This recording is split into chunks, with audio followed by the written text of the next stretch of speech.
चुनावी माहौल में बीजेपी को झटका लगने जा रहा है राजा भैया के कदम से। और वो कदम क्या है? समाजवादी पार्टी को समर्थन करने का ऐलान। वोटिंग से ठीक पहले राजा भैया का ये जो स्टेटमेंट है उससे वाकई बीजेपी को थोड़ी परेशानी तो हो सकती है।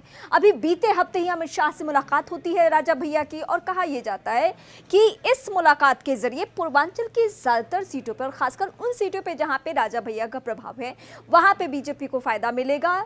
जो राजपूत वोटर्स हैं, क्षत्रिय वोटर्स हैं, उनमें एकजुटता देखने को मिलेगी। सिर्फ पूर्वांचल नहीं, सिर्फ उत्तर प्रदेश नहीं, बल्कि कई राज्यों में राजपूत समाज के वोटर्स को हमने नाराज होते देखा। उसमें से एक पूर्वांचल का भी हिस्सा था और उसको लेकर बीजेपी बहुत कोशिश कर रही थी। लेकिन बीते हफ्ते ही जब अमित शाह और राजा भैया की मुलाकात हुई, उसके ठीक बाद अनुप्रिया पटेल ने एक ऐसा स्टेटमेंट दे दिया जिससे आप कह सकते हैं कि पूरे माहौल को यूटर्न मिल गया। और उससे नुकसान किसको होने जा रहा है? बीजेपी को होने जा रहा है। बार बार मैं इसलिए दोहरा रही हूँ क्योंकि समाजवादी पार्टी को मिर्जापुर को लेकर समर्थन का ऐलान कर दिया है राजा भैया ने। और ये नाराजगी किस बात को लेकर है वो इनसाइड स्टोरी में आपको बताने जा रही हूँ। हालांकि ये सार्वजनिक बातें हैं। अनुप्रिया पटेल जाती हैं मंच पे चुनाव प्रचार करने के लिए और सीधे कहती हैं कि कुंडा को लेकर अगर किसी को लगता है कि ये किसी की जागीर है तो ये सच्चाई नहीं है। ये वो दौर जा चुका है जब राजा का बेटा ही राजा बनता था। अब ईवीएम से राजा निकलेगा। पहले राजा भैया ने तो खामोशी दिखाई, कुछ कहा नहीं इस बयान पे, लेकिन बार बार जब पत्रकारों ने इस बयान को लेकर सवाल पूछा तो उन्होंने दो टूक जवाब दिया। उन्होंने कहा कि नहीं, उनका कहना गलत है, ईवीएम से भी राजा नहीं निकलता है, ईवीएम से तो जनसेवक निकलता है।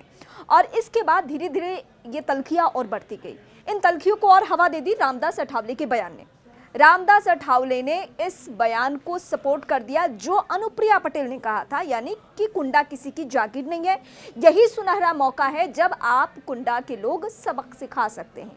ये बातें राजा भैया के समर्थकों को भी, खासकर राजा भैया को भी बहुत नागवार गुजरी। और जो बीजेपी की टॉप लीडरशिप, यानी जिसमें अमित शाह खुद थे, वो लोग कोशिश कर रहे थे कि पूर्वांचल की सीटों पर जितने फीसद का प्रभाव है राजा भैया का, वो कम से कम एकजुट रहे, वोटर्स एकजुट रहें।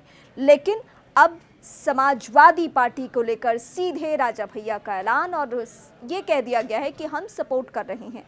अब क्या एंड वोटिंग से पहले कोई बीजेपी के पास ऐसा रास्ता है जिससे राजा भैया को मना लिया जाए और बात कुछ और बन जाए? ऐसा होता हुआ तो फिलहाल नहीं दिख रहा है, इसकी गुंजाइश ना के बराबर है। लेकिन फिर भी हमें थोड़ा इंतजार करना होगा कि क्या बीजेपी इसको लेकर कुछ कदम उठाती है या आने वाले वक्त में बीजेपी अनुप्रिया पटेल को लेकर नाराज हो जाएगी।